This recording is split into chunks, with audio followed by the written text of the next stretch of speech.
So let me introduce our guest this evening. Dr. Paul Reichardt graduated from Davidson College in 1965 with a bachelor's in arts of chemistry, and he received his doctorate in organic chemistry in 1969 from the University of Wisconsin. He performed 2 years of postdoctoral work at Yale and served a year as assistant professor of chemistry at Ohio State University. He joined the chemistry faculty here at UAF in 1972. In 1991, he became dean of what is now known as the College of Natural Sciences and Mathematics. From 1998 until his retirement in 2007, he served as UAF's provost, and in 2007, he was appointed professor of chemistry and provost emeritus. As a professor, Paul taught introductory and organic chemistry and supervised graduate students. His research focused on ecological chemistry, and his research was marked by fruitful collaborations with other scientists, generating more than 50 scientific publications.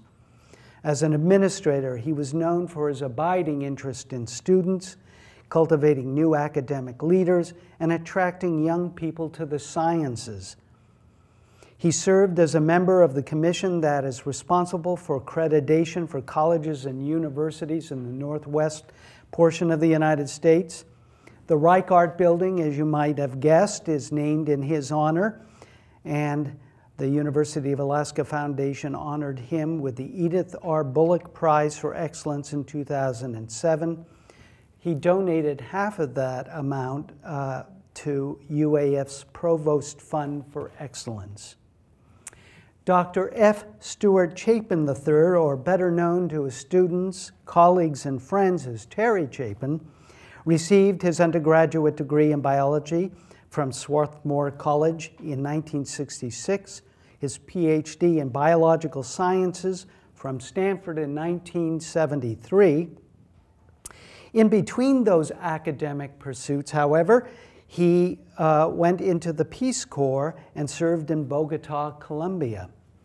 He joined UAF in 1973 at the Institute of Arctic Biology and the Department of Biology and Wildlife. From 1989 to 98, he was down at UC Berkeley as professor of integrative biology. He returned to UAF in 1996, teaching and doing research here until he retired in 2011 when he was awarded the Distinguished Emeritus status. His publications and awards, believe me, are too numerous to recount here, but suffice it to say he's considered among the nation's top ecologists. Authoring 3 textbooks and scores of paper, he is the recipient of several honorary degrees and is the only Alaskan to hold an appointment with the National Academy of Sciences. In discussing his early research with me, Terry said he started out examining small-scale processes, but over time his interests have broadened, so much so that they include the resilience of social ecological systems. His wide-scale perspective and collaborative stance also includes work with other Arctic nations, including Russia.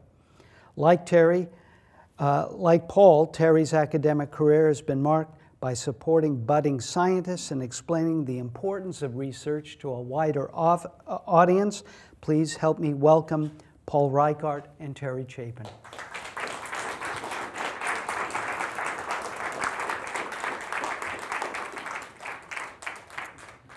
So, gentlemen, those are the hot seats. All right. And again, if you have trouble hearing, just let me know and we'll use the microphones. Now, in preparing for this evening, I was really interested to see that both of you started out your higher education at small liberal arts colleges. So what did they offer you? And did you know what you were getting into when you started there? And Terry, since you're closest, I'll ask you first. Okay, well, the most important criterion was that it was coeducational. And beyond that, I think the thing that I really got out of it was that it was it was an opportunity to think about things.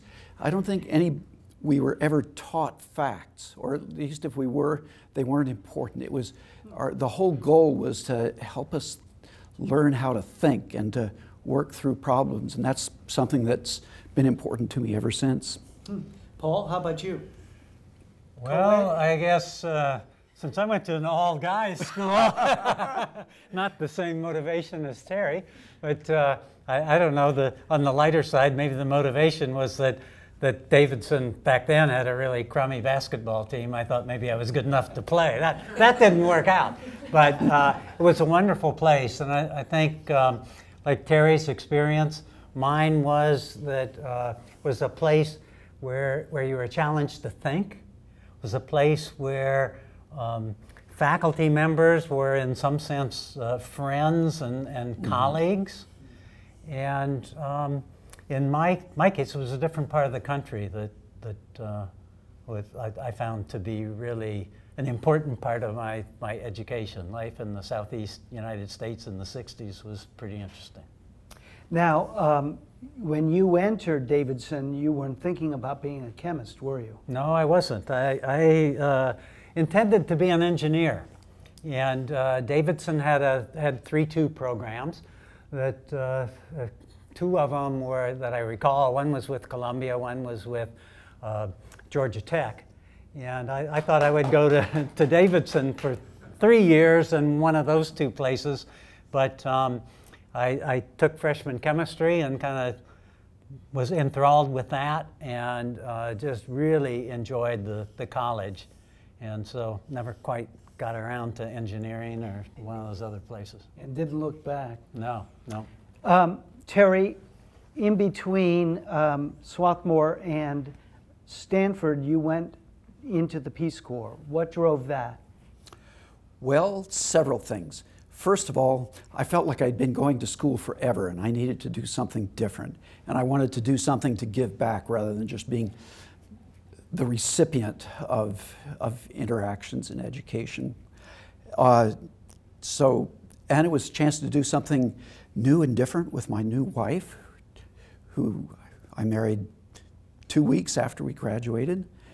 And finally, I guess it was a chance to sort of try out a career that I was unsure whether I'd be any good at, the notion of teaching.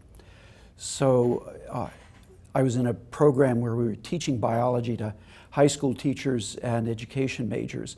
And I was not at all sure that I had the personality to be a good teacher. So it was a chance to try it out before I committed to it. Now, when both of you guys were in college, the whole ecological movement in the United States started to really gain some traction and notoriety and grow. Was that movement influential at all in your eventual decisions or as you grew up? Terry? Probably not, surprisingly enough. I had a superb set of teachers in my freshman biology course, and that's what really pushed me in that direction. I started out differently, just like Paul did, in my case in economics. And I was very much involved in political action related to desegregation, but I didn't really get involved in the environmental movement in any substantial way until much, much later. How about you, Paul? Yeah, pretty much the same for me. I think probably my interest in the environmental movement was probably first sort of sparked by my mother, who was very much a conservationist, concerned about the fact that we were using up so much of the natural environment for seemingly mindless things or things we didn't need. So I had that as a background. Unlike Terry, I never even took a biology class in college. I did one time tag along into the Appalachian Mountains with one of the biology classes on their field trips, and was really struck by that. But it was much really later that I developed kind of an environmental ethic, I think. Yeah, but you were in scouting, right? I was. Did that make a difference? Yeah. I think that's a great way into the outdoors and an appreciation of nature. Yeah. Now, when both of you became scientists, science then, it's my impression, but it was pretty much a bunch of silos of disciplines. I mean, a chemist didn't really talk to a biologist all that much, and you probably didn't collaborate that much, but both of you have fruitfully and really in great degrees collaborated with other scientists and other disciplines. So if you would, kind of paint a picture about what science was when you first came into the discipline and in your disciplines, and then how it changed and how the collaborative process works. Again, you poor guy, Jerry, you may have to move with them. I'm almost going to pick you because you're closest. Well, some of my favorite collaborations have been with Paul. We've had a lot of fun together doing things on plant secondary defense against herbivores and its ecological relationships. But in starting out, I did start out at a very small scale on physiological ecology of plants. What are the mechanisms by which they adapt to their physical environment in the Arctic? But then I began to realize that what that told me was that the physiology of the plants wasn't the controlling factor. It was really the environment in which the plants sat that were determining how much nutrients were released into the soil, and therefore what plants could get. And so I had to go to an ecosystem scale, and that meant collaborating with other people who had different perspectives, who understood about microbes, who understood about chemistry or herbivores. And that's sort of been the history of life since then, that each time I tackle a problem, I learn that the thing that I'm really focused on is not the important aspect. It's the interface with the next set of disciplines that interact with it. And so that's how I've come to learn that interdisciplinarity for me, is essential. Paul, how about you? Well, when you start out in a field, there's so much to learn. Dan Hawkins always used to talk about when we taught freshman chemistry, it was like teaching with a fire hose. You just blast it all out there and hope some of it sticks. Well, when you're on the receiving end of that, you are so taken with the vast amount of information and new concepts and so forth. At least I didn't really think about interdisciplinary things. I was just trying to get straight the principles of chemistry. And I mean, it's interesting, you mentioned some of the barriers to it. When in my first position at Ohio State, I was counseled as a new professor to not go over and talk with the biologists. You got to make it on your own. And one of the things that really attracted me to UAF was the collaboration that I saw here. And Terry and I, have had a great time together, but it's really a guy named Don Hood, who was then director of the Institute of Marine Science, who convinced me to come. And he said, I've got a couple projects that need somebody like you. I'll help you get started. And so I really credit Don with getting me here and with sort of kindling my appreciation of the value of interdisciplinary research. This raises an interesting point. Now, Terry, you were interested in Arctic systems. And what drew you to this region of the planet for an emphasis? Because Bogota, Colombia, you got a lot of. It was the quirks of fate. When I went to Stanford to work with Hal Mooney, before I went to Stanford to work with Hal Mooney, he was working on the physiology of alpine plants, and I thought that was fascinating. I was excited to be part of that. By the time I got there, he was working on chaparral and these dry tick-infested systems that were not particularly appealing to me.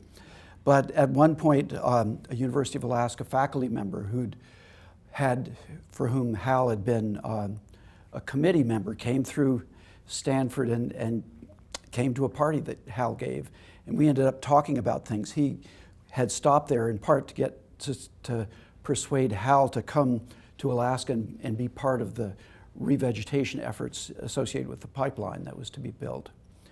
And so that evolved into a way that funded my research in Alaska. So it was totally the quirks of fate. No planning. For you, Paul? Quirks? Yeah, very much so. And a wife who gave me support and guidance and direction. Yeah. So I had taken this position at Ohio State. The summer before we started, said, well, this is the real academic rat race. And we discovered after we were married that we both sort of had this thing for Alaska, and I characterize it as, for me it was Jack London, for her National Geographic. And so we came up here for a month, and after that said, boy, if we ever had the chance. And so I went back and started out the tenure track at Ohio State, and although it was professionally a fantastic opportunity, Columbus and Central Ohio just didn't fit us. And I had, the year before, written a number of places that were not advertising jobs, just asking, and with our interest in Alaska, I'd written up here. And they wrote back and said, we don't have a job. So I was sitting in my office in June trying to decide what to do about my second-year contract.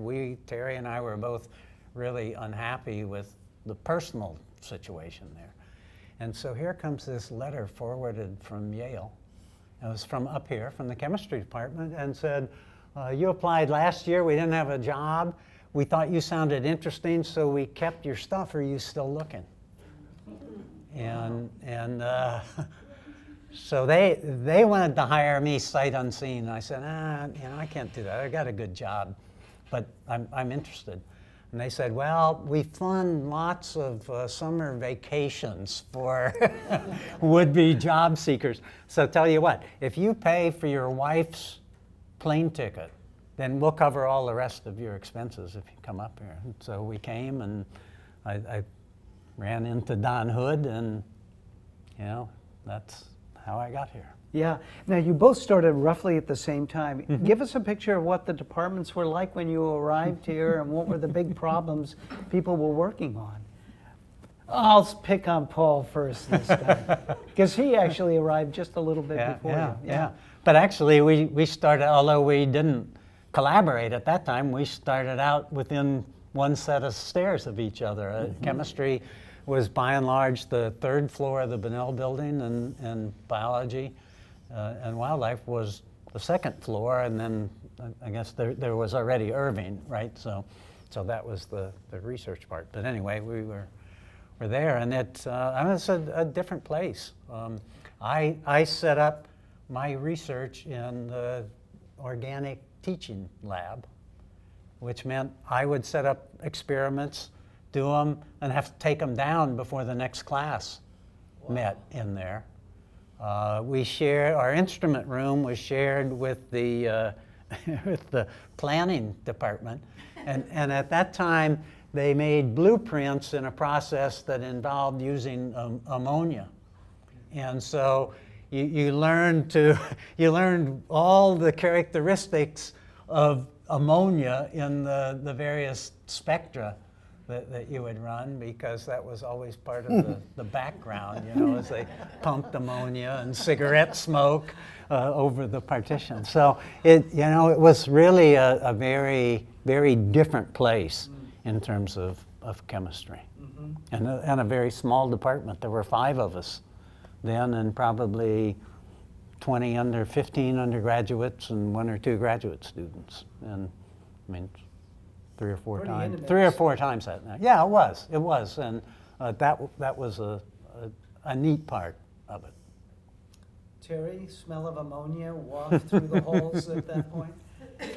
Well, when I came here, I discovered that this was the most siloed place I could imagine. I was hired by the director of the Institute of Arctic Biology, and there was just no communication between the biology department and the institute. They were at each other's throats all of the time. And it would be impossible for me to teach a course in the biology department because I was an institute faculty member, and vice versa. And and the West Ridge was all institutes, federally funded, with money that was sort of looking towards the West to make sure that Russia didn't do anything bad. And the teaching departments were in the east end of the campus, and there was no shuttle bus service, no labs in the west end of campus. There was just no reason for students to go from one place to the other. And given in part the personalities and in part just everybody's day-to-day activities, people just didn't visit back and forth very much. And so it took several years before I really had much more than just casual friendship and conversation with the biologists in the biology department. Terry, so much of your work is distinguished by long-term projects. The Bonanza Creek complex is an example of that. What does a biologist gain, and what did having the land around the university and access to so much wilderness mean to you as a researcher? Oh, I really enjoyed doing field work in Alaska. It was the best part of my job here. So it was fun. It was great to just be able to go out your door and ski in the winter or do field work in the summer. And I guess another aspect of this is that about the time I arrived, there were several large international programs, such as the International Biological Program, that were beginning to fund collaborative research. Then there was the pipeline, the Alyeska Pipeline Company, that was beginning to fund research that was relevant to environmental issues surrounding the pipeline. And so there was the beginnings of funding and interest in a broader suite of biological processes. And as I mentioned earlier, initially I was just focused on very fine scale things, but the chance to work with these other biologists in the International Biological Program was really exciting, and that eventually introduced me to similar biologists in other northern countries. So I think these opportunities were fantastic for me. So, I mean, I think I first met you doing system science, and this already you're talking about the circumpolar aspect about it. And of course, with the Cold War funding driving a lot of that and concerns about Russia, was there a sort of a international flavor to the campus when you guys got here, or did that develop later? I wasn't aware of it. No, I would say it developed later. I mean, I think there always were visiting scientists and so forth, but there were not many international students, I don't think. And the faculty was not as international as it is now, I don't think. Yeah. I think if among the people I knew, the caribou biologists were the ones that were sort of most broadly connected to the international community. Yeah. Well, talking about this silo mentality, Paul, you in '91 kind of moved into administration. Yeah. What drove that? And I know that collegiality was a distinguishing characteristic of your tenure as an administrator. So talk a little bit about that. Well, I guess that was as much a quirk as some of the other things. You know, I really had never intended to be an administrator. I had served as department chair for a time or two, but at that point it was kind of a duty that got passed from one person to another, so I did my time, you know. And so it must have been the summer of 1990, I was in my lab minding my own business, and the then dean, Kulf J. O'Weir, walked in and said, I just took the job of dean at Cal State Fullerton. I think you ought to be the interim dean. Go see O'Rourke, he's waiting for you. And so, So no search committees? no. And so I thought, well, okay, I'll give it I'll give that a go, because it's only at most a 1-year commitment. Well, it turned out that earlier than that, like by December, so I had to decide whether to apply for the dean position or not, and people encouraged me to, and I was doing okay, not unhappy as interim dean, so I thought, okay, I'll give it a try. And that's really how I got into it. I think what I discovered early on is that there's part of the relationship that you have as a mentor of graduate students that can apply to your relationship as dean or provost and the faculty. I mean, it's certainly not that you're advising the faculty, no question about that.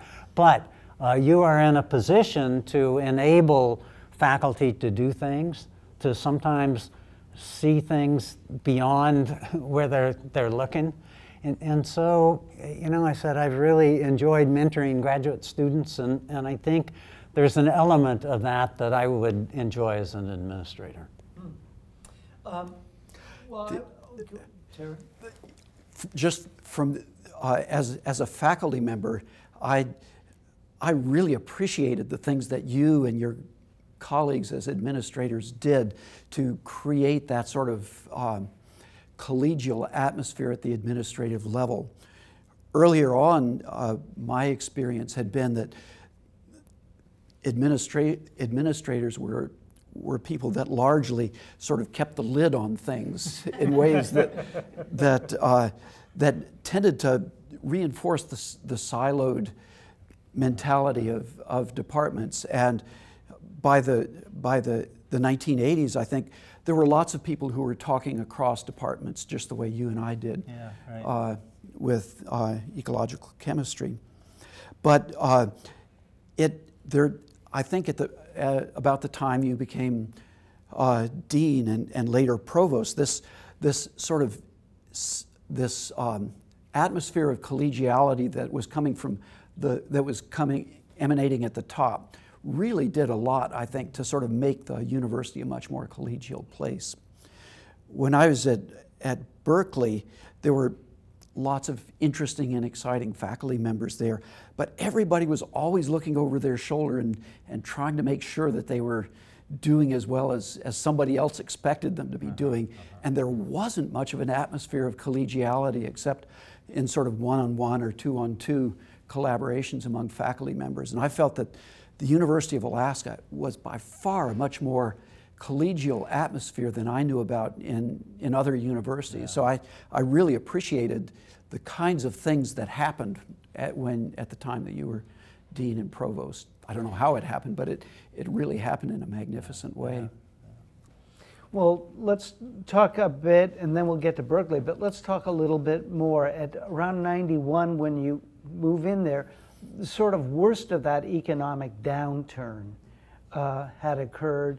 Things were kind of picking up slowly, weren't they, Paul? Yeah, they were. And I guess every time offers its own challenges and rewards, but I think when funding is better, there are opportunities to take the school in new directions or emphasize certain programs. Did that play a role in your early days as dean and then later as provost?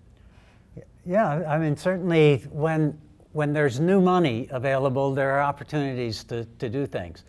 In one sense, that's a harder time to administer than when things are at least a little bit tough. Because when the word gets out that there's money to be had, of course, everybody figures that they have the best case for it. And so there's disappointment involved because there are winners and at least perceived losers. But at that time, we really tried to work on the integration of teaching and research. I mean, Terry characterized what the place was like in '73, and I think Chancellor O'Rourke was the first one who wanted to really change that. He mandated a change in contracts and said, if you are on tenure track, you have to do some teaching, and part of your money has to come from a department, not an institute. So that probably was the first big step toward integration, and then it was left to a number of us to move it from there. And things like designing what's now named the Reichardt building to have 3 science programs in it was, I think, illustrative of the kinds of things we tried to do to foster a more collegial approach. Well, I have to point out, I may be getting ahead of myself, but I remember it was called at the time the Natural Sciences building, and they kept it shuttered for a year because they couldn't afford equipment and furniture. Yeah, that's and right. it was kind of like, you're kidding me. And it's much like the engineering building, you know, today. Yeah, right. And so and that must have been terribly frustrating. Yeah, it was. So there's this beautiful building sitting there empty. Gleaming. And so I was dean at the time, and Joan Wadlow and I were talking about it, and Joan says, well, what do you want to do? You want to open it with the equipment that you have, or do you want to go back to the legislature and try to get some extra money to put some equipment and furnishings in there? And you know, I kind of gulped and said, let's go for more. And so we had started maybe 6 or 8 years before that Science Potpourri that I think everybody knows now as this Saturday in April where the community and the kids in particular are invited on campus to do hands-on science. And we had started that, actually it was John Morak and John Peterson, I think, in the physics department, and Neil Brown started that and had it down in Wood Center. So we decided that spring to move it to the shuttered brand new science building, to put up plywood in a lot of the hallways, you know, so people couldn't go in there, and to post on each of the doors a petition to the legislature asking for, I think we asked for $5 million to outfit the building. And so at the end of the day, we had, I don't know, close to, I think, 1,000 signatures on butcher paper that we packaged up and sent down to Juneau. And it worked. We got $3 million.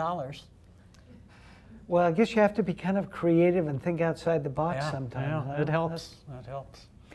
Well, we'll come back on funding and state funding in particular in a minute, but I want to turn back, Terry, to Berkeley, because when I asked you about that, you said one of the reasons that you went there is to have, I'm paraphrasing, but essentially your assumptions challenged. And would that be right? That's right. One of the dangers of a broadly collaborative place is that everybody gets to know what you think, and you end up working together to the extent that you focus on the new things you can do, rather than sort of challenging the assumptions about the underpinnings that lead you to that place. And I'd been on sabbatical for a year and found that people were challenging me left and right about things that I just assumed everybody took for granted, because people had taken those for granted here. And I thought, oh, I should really step back and think about trying to find an environment where where I can think, or be forced to think more critically about what I believed. And so I applied to Berkeley and took a job there. And it was challenging in that way. People did challenge assumptions, and it was lots of active intellectual debate. But as I mentioned earlier, it was also the sort of place where that was not highly collaborative.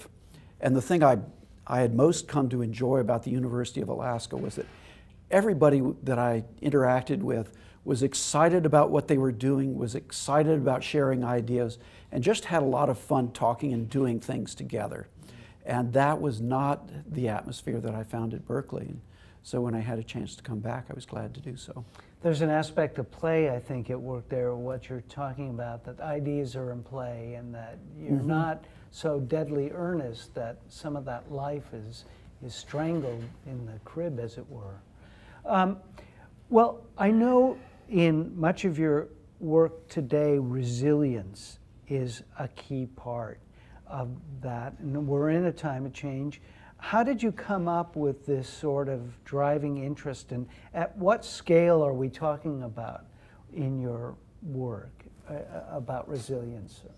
Well, I was interested in resilience mainly in the context of social ecological systems, how people and other parts of nature affect one another. And I think of resilience in a simple sense as being flexibility, the capacity of parts of the system to adjust when everything around it changes. And so I was interested in knowing how this would apply to social ecological systems. And as an ecologist, I knew much more about the natural systems than about the social systems. So Mimi and I spent about 3 months in Stockholm where there were some really good people at a place called the Resilience Center. And we spent a lot of time talking with them. And I use this as a chance to write some first drafts of chapters of what I hoped would be a book about social ecological systems, the resilience and management of social ecological systems, together with Gary Kafinas from here and with some people from there. And so it was a great chance for me to get an outside perspective on resilience, and it's still a large part of my thinking. That raises an interesting point too. I know you and Mimi went to Russia, and you've done a lot of work around the world. How do other countries, other cultures approach some of these issues? Is the scientific method so universal and standard that everybody largely adopts the same sort of approach, or did you find cultural variance at work? Oh, it's hugely variable culturally. The people that were working at the University of Stockholm when I was there, I would say were head and shoulders beyond anything that I had experienced in this country. I found that really exhilarating. And when Mimi and I worked in Russia, and that happened because she had skills as a Russian translator, and I was interested in the ecology of it, there it seemed that the science was very strongly constrained by what the National Academy of Sciences allowed to happen. And the person that we worked with was somebody who was just a total rebel at heart and just would have nothing to do with the National Academy of Sciences. So we got along great together. So we had a very effective, very fruitful collaboration, but I would say that trying to work with the Russian scientific establishment, our experiences there were not very pleasant. Well, I'm going to broaden things out just a tad here as we talk about Paul, your discussion about finding funding and trying to get the dollars to open up what would become the Reichardt building underscores the sort of current culture in which we are, where things like global climate change by many political leaders is downright denied, and the whole scientific methodology is suspect. So I'm going to first turn to you, and sort of you have a little more experience working on that level. How do scientists combat that just fundamental disregard or fundamental distrust of science and what it teaches? Well, I think probably the one area in which scientists have been most derelict is communicating with the public. It has not been part of our training. I think more so today than back when Terry and I were in graduate school. But you know, for many years, the money was there to do research. We talked to the people who did similar things, but we were sort of this closed system. And I think we lost sight of the fact that we were operating with the public's money, and we were not doing a good job of explaining the value of what we were doing. We didn't do a good job of explaining how science really works. And so when you get to the point that people see other reasons to disbelieve or dispute scientific findings, they find a certain comfort in doing so that they wouldn't have if they really understood, you know, how science works, what the checks and balances are. So, I mean, it's these ludicrous ideas, like you have people making up climate change so they can get more grants. You know, I mean, that's just crazy if you have been within. But so I think the first thing we have to do is get better at that kind of communication. Well, and it starts, I mean, one of the K-12 science program that you were so involved with is one fundamental way to bring kids early on into the process and sort of talk a little bit about that, the value of that. Oh, I think it's just wonderful to see kids when you do it right. I mean, one of our projects was Partners in Science, and the idea was you'd create these research teams that involved elementary school kids, their teachers, university faculty, and if the people were around, you know, the other practitioners in the field. And you just help the kids develop something they wanted to examine, you know, and they ran their research programs. I remember Pearl Creek they got interested in seismology. And so there's a guy named Bob Hammond who got him an old seismometer, and things kind of lagged, and so it was like December before we were ready to go. Well, at that point you couldn't go out and dig a hole and put the seismometer in the right place. So they put it in the basement of Pearl Creek Elementary. And they started recording data, and before long the scientists were all down in the dumps because there was all this noise from just the traffic in the building. So, I mean, it had to be some huge earthquake for the kids to ever detect it. But at the same time, the kids were elated because they had a recess detector. Oh, cool. So, I mean, you just see kids' natural gravitation towards science if you let them examine it the right way. Another part of that program was partnering schools. So Pearl Creek partnered with the school in Grayling.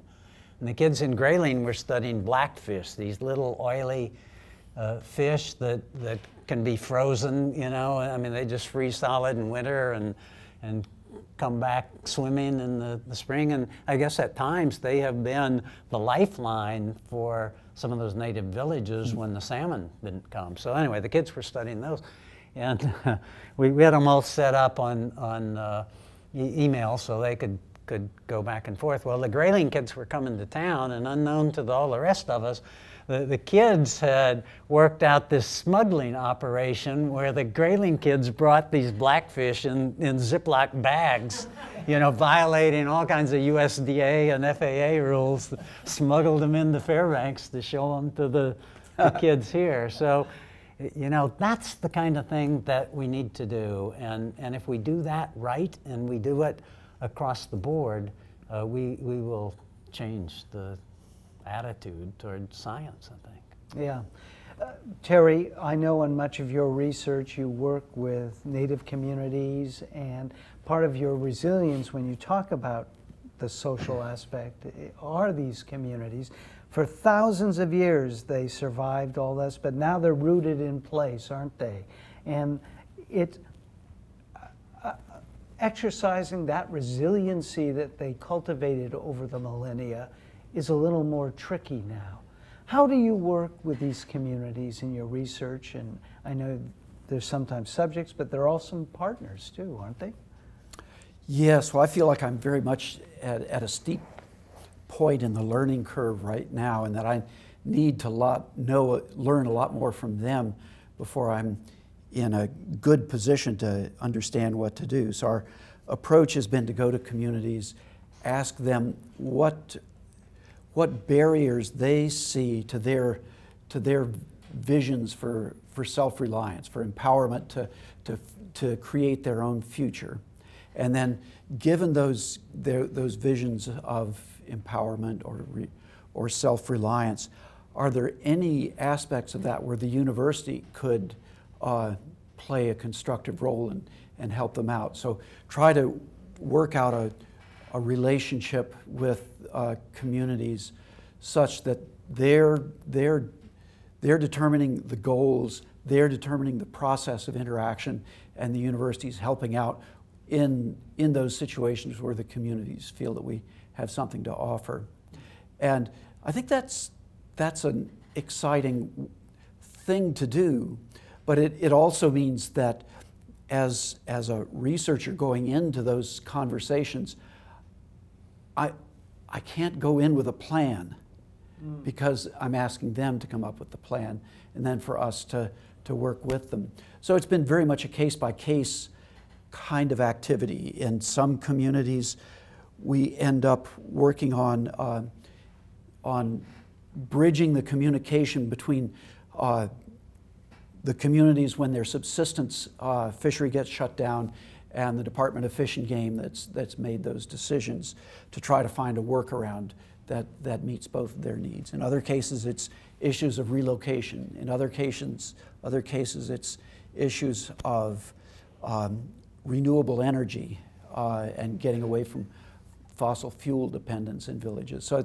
I don't feel that I have a sort of a strategy and way to do it, but I feel like the best thing to do is to find a situation that builds on a more healthy communication between the university and villages, such that it's dialogue rather than delivering information or delivering recommendations, and being much more prepared to listen than to talk. We talk about communities and we talk about the value of science. I'm wondering if the university community, the culture of the university, is shifting in important ways.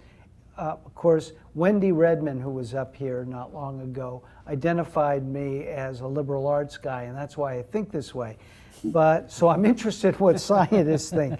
But it always struck me that part of the value of a college education was to expose young people to the broadest range of ideas and influences so that they had a kind of a more global experience about the world around them.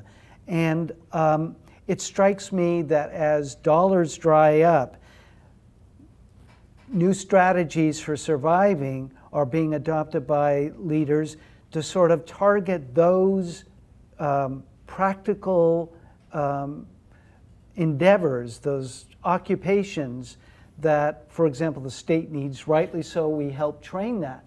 But in the process, do we not lose something of this global sort of citizenship idea of the well-rounded individual emerging and not just a trained employee?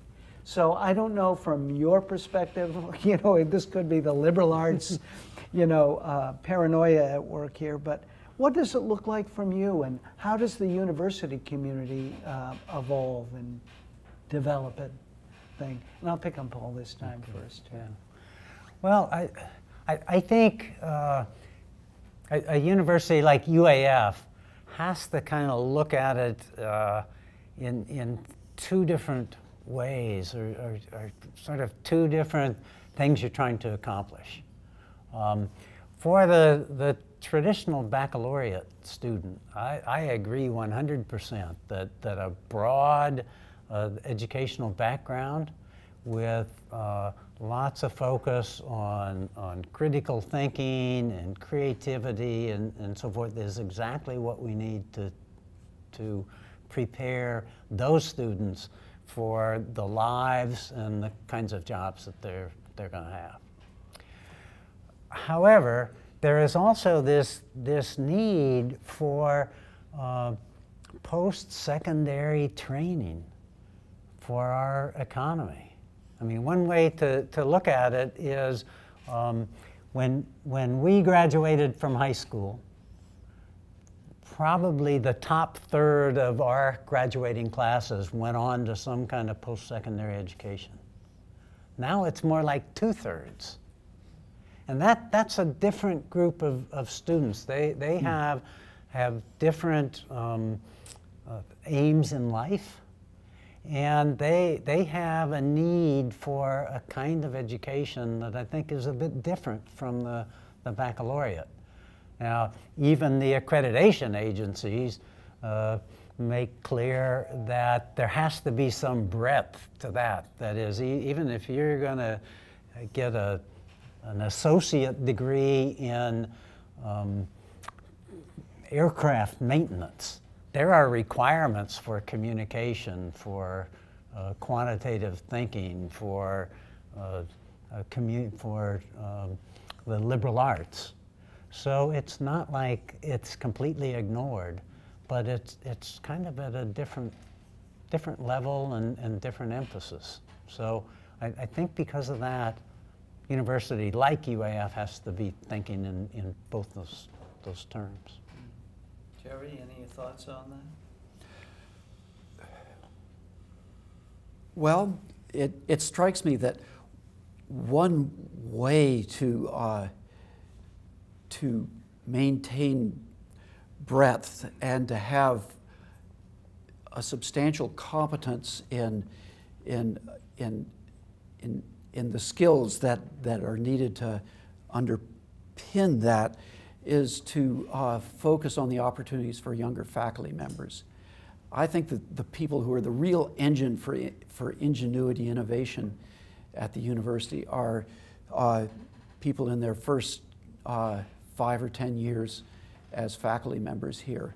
And one of the things that I was thankful for at about the time Paul became an administrator is that the university administration was supportive of the notion of interdisciplinarity and of working across departments to provide a broad vision in both research and teaching. And I would think that going into the future, having that as a major goal, I think the University of Alaska is one of the better universities in the country in terms of sponsoring interdisciplinarity. And so if we can build that and deliver that rather than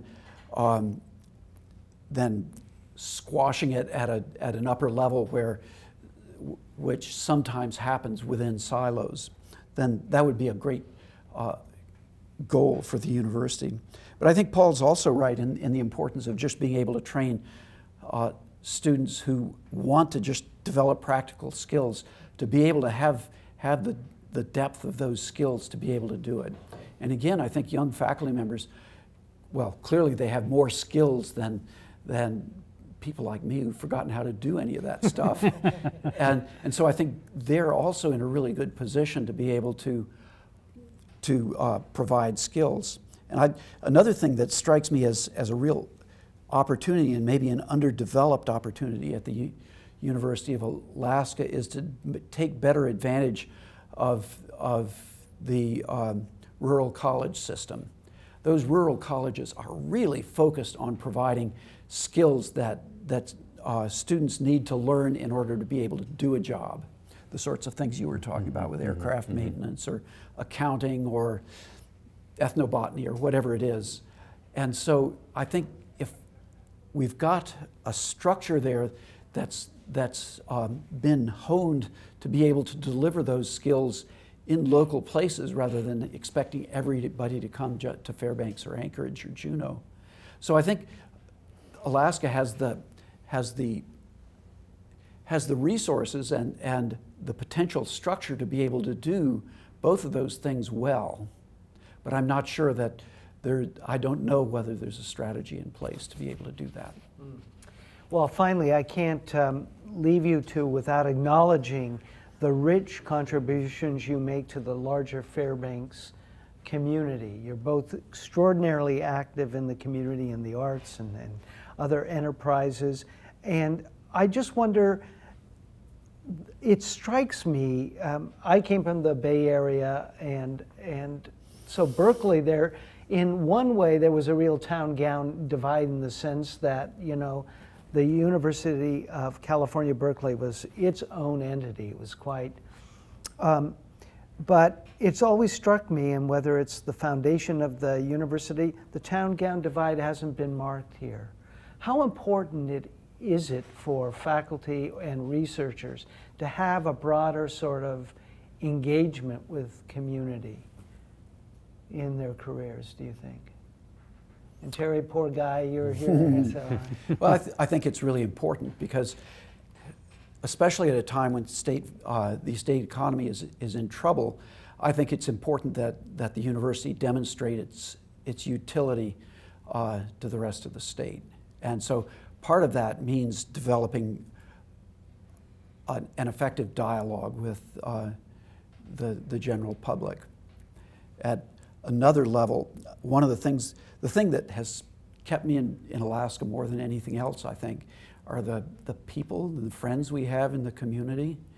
And Fairbanks is just an amazing place in that way. There's just lots of really neat people here. So there's lots of reasons to want to have interactions with the rest of the community.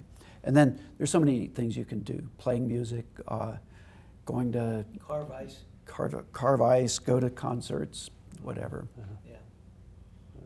How about you, Paul? Well, I agree 100%. You know, it's hard to imagine what Fairbanks would look like without the university here. It's a bit unfortunate, I think, that in the discussions, it often gets distilled down to economics. You know, how much money does the university bring in and how many jobs we provide. But you know, there are thousands of us here, and we are part of the community, and we have things to share that a lot of the other people don't have. So I look at it as you know, almost an obligation that we share with the community those things that we have that makes it a better place. I mean, who wouldn't want to do that in the place where they live?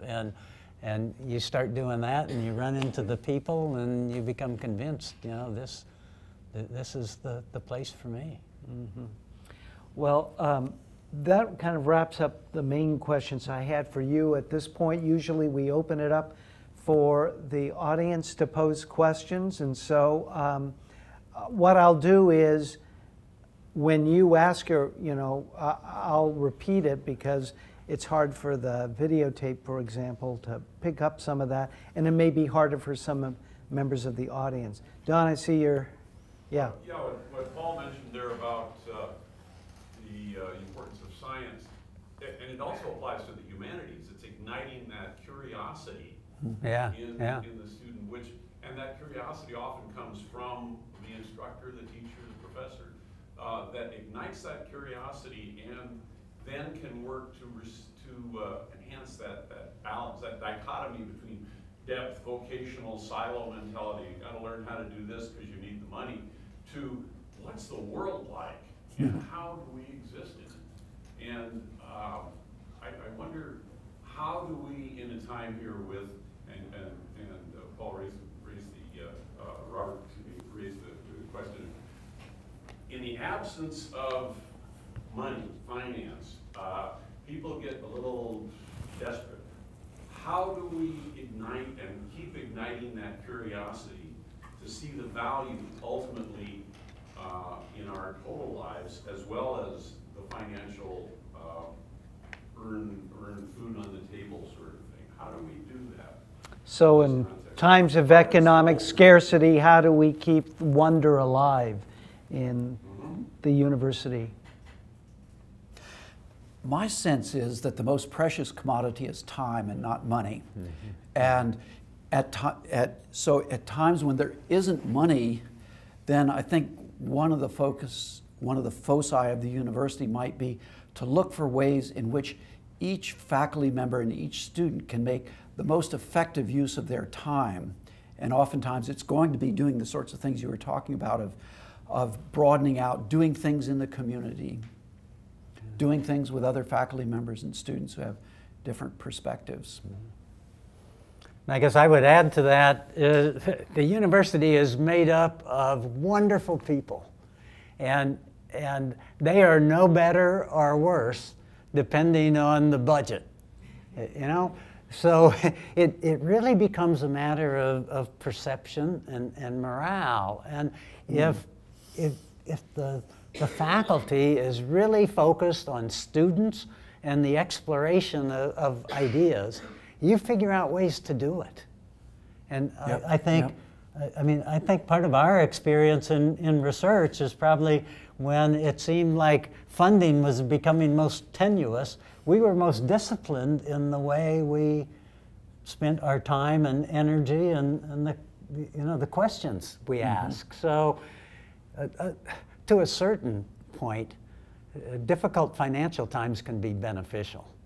I mean, you clearly, someplace you pass the point where that's true anymore. But I think it largely is maintaining the right attitude and saying, yeah, you know, I'm the same person I was when our department had 20% more budget. Question here. As I listen to my colleagues here in Dan Hawkins, you'll have a shot at me next week. Anyway, my question is, as I listen to this, I keep hearing community. It was only about 10 or 12, 15 years ago that I discovered the community college system in Fairbanks. And much of what you're talking about, as I listen to it, is the community college. It's a tremendous thing that we are, it seems almost to operate independently of the University of Alaska. And there's a tremendous flow, and I'm surprised. You look like a convert. I'm so surprised at the students, what they're learning, their enthusiasm, and it's a feeder into, say, the pure scientist or whatever there is. But I keep hearing all of this time the community, and that truly is where there's a tremendous amount of this cross-fertilization, this enthusiasm, this learning how to run a power show or whatever it has to be, cooking, whatever. But that is a real tie-in. So I think one of the important things once you do is to somehow or another make our union between the upper, you know, the University of Alaska as such and our community college. Make that just a little tighter feed and a little understanding. I was very impressed by what I saw over the years coming out of the community college. I agree. So the rich fermentation of that undergraduate or community college student base, yeah, as a way of... And you know, unfortunately, in academia, there are sort of class or even caste systems as there are anyplace else. And if you go back 30 years or so, community colleges and four-year and graduate institutions were two completely different birds. And there was almost a disdain on each side for the other. And that's been something that's been hard to overcome, and I think that's what Dan is talking about. And you know, as I look back at things and say who have been the great leaders here in my time, I think Bernice Joseph has been one of them. And I think she did wonders in terms of creating a more collegial atmosphere between that part of the university and the rest of it. So, you know, individuals can make a difference. It's something that a number of people have really worked at, but you know, there's still some distance to go. I think, Paul, you put your finger on one thing, is we come out of that same environment of four-year university graduate schools, etc. And then there's the folks that didn't have that, and they're down there, you know, taking care of the cars, making doing the cooking, all this wonderful sort of practical stuff. that you wish to hell you could have done or could do. And I think part of my surprise that when I finally discovered what's going on in the community college was because I came up that route where there was this vast gap between what was going on at the community level. I'm off to the four-year university, and you folks down there, you know, and it was an eye-opener. Yeah, yeah. I think some of the most exciting social ecological research and the application of that research is being done by those community colleges. I find that I go there to learn about that stuff more than I do going to meetings or something like that. There's wonderful stuff happening at Interior Alaska campus. So I worked in Fairbanks in the community for those 30 years. Right. Yeah. Right. And I had to educate all about. Not an easy task, but he is trainable. He is trainable. I heard him say, Fairbanks couldn't do it out in the community. Right. There are nurses or dental assistants. I said, yes, you can do that in the classroom. Right. See Yeah. it. But I think, and then what I saw from Mike Nettie's days, blog, but all of those presidents or deans or whatever they were called, and saw the struggles that were horrendous at times. Right. But we almost got to be brothers in Christ in some ways, and there was much more of an appreciation of the campus when we started to make a lot of money. That helped a lot. Yeah, that's true. And you know, so it goes. Yeah. Dave? Yeah, that's an excellent exchange. I really appreciated it. And touching some of our weak spots from the past and how we can do perhaps better in the future. But the real, what is really missing, I think, is everything is changing. Everything is changing. The world is changing. Humans that constitute the human population in the world is changing. The culture of what's the U.S. American culture is changing. It's always been changing. Everything is happening much more rapidly. It's too complex for a lot of components of our government to deal with. By that I mean the top components. I mean, it's always been complex and difficult. And where, as educators, we need to be flexible enough collectively to respond to the change, so that we change too, so we can do a good job. Now that's simpler said than done, but in the Native community is a good example. The changes that have occurred in the Native community are just tremendous, I think. And through education and more than that. And so I agree 100% about the community colleges, but the natives themselves have restored pride in their culture. Part of it is Alaska Native settlements and the subsequent consequences of that. And then the major events that have affected Alaska. But Alaska's still Alaska. We've got a lot of resources. But we didn't mention how we should deal with teaching about the consequences of climate change.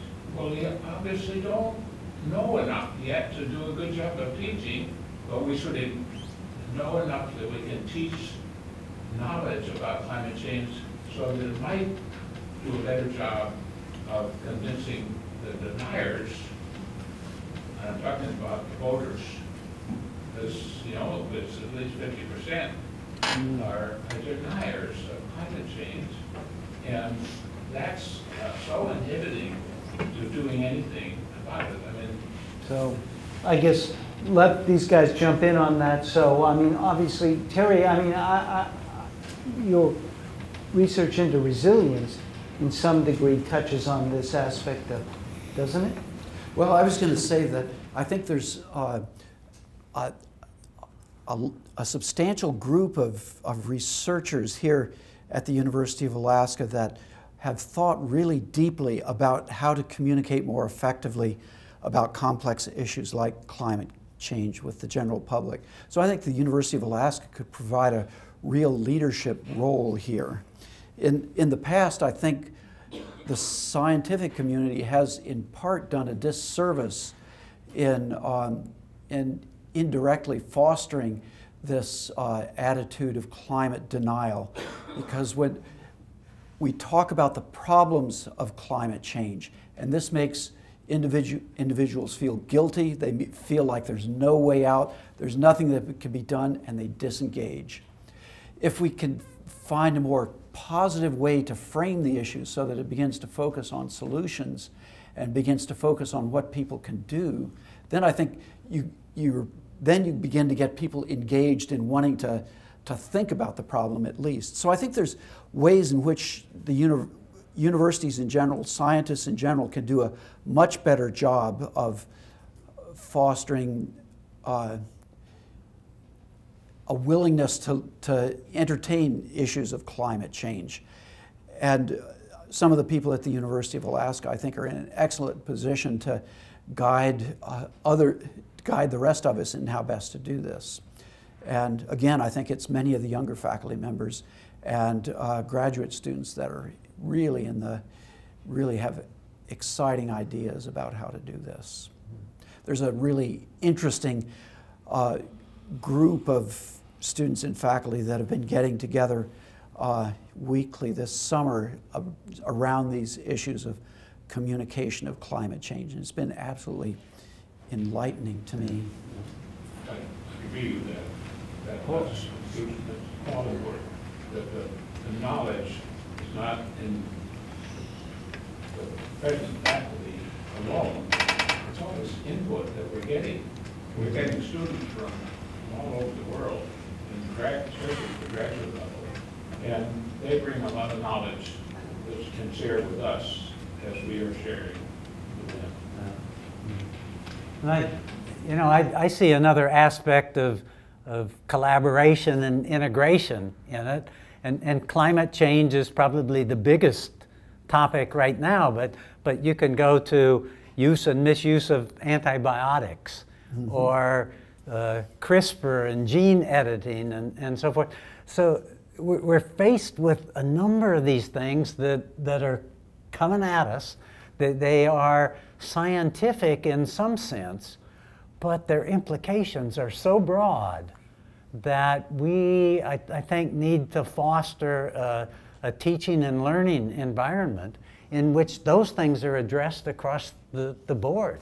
I mean, if you're teaching a class in ethics, take gene editing, as a topic, or even the prescription of antibiotics or the prescription of opioid painkillers.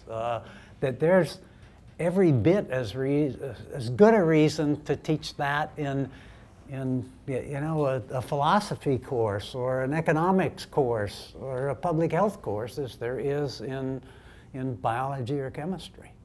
And conversely, the ethics ought to be in those other scientific courses. Absolutely. We have time for one more question.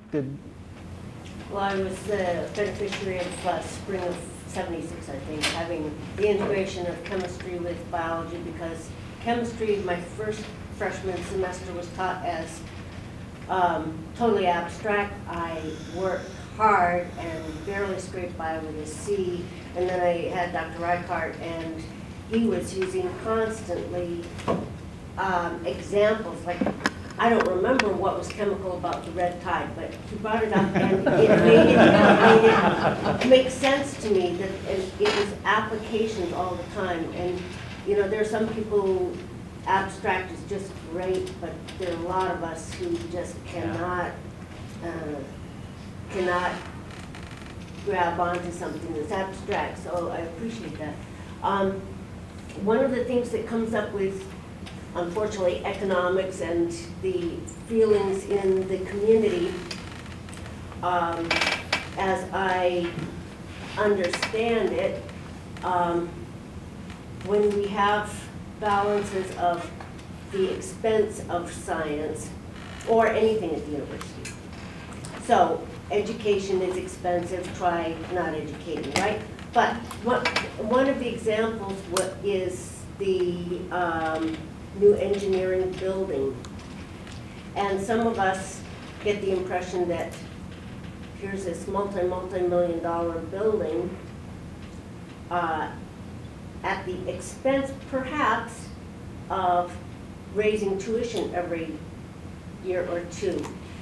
And I know that that's not how the trade-off comes about. But some of us see, well, is that not one of the trade-offs? Can you address that? So I think the economic trade-offs of developing programs, would that be fair, or? Facilities, I think. I guess I see two pieces to it. One is that you can kind of have it however you want it, in terms of here's an additional expense, and did that lead to a rise in tuition? Because so much of this money gets mixed together that it's not like an expense here can be directly traced to something else. So that being the case, you can construct the argument either way and go on forever trying to figure that one out.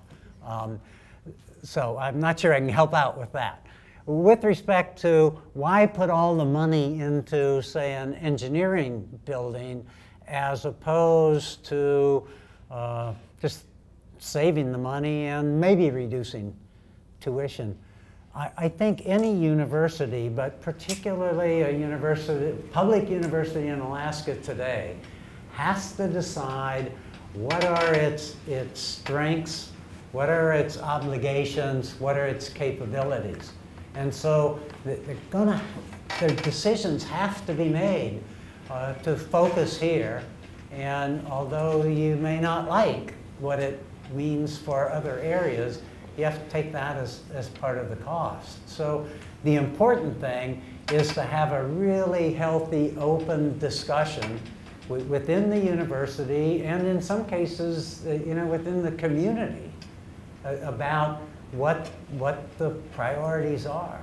And I can remember when I became provost in '98, we were in kind of a mini version of where the university is now. And we had these long lists that from 1 through N listed the priorities of things we wanted to add. And we had a much more carefully guarded list that was 1 through N of the things we're going to have to give up. But you have to have that, and it has to be in the context and the result of a really open and genuine conversation. And I think if you do that, the people who feel like they're losers at least understand why that happened. They may not agree with you, but they can understand why you made the tough decisions the way you did. Terry? No, you have the experience to know about this stuff. Well, I want to thank both of you, Paul Reichardt and Terry Chapin, for spending time with us this evening. Thank you. Thank you.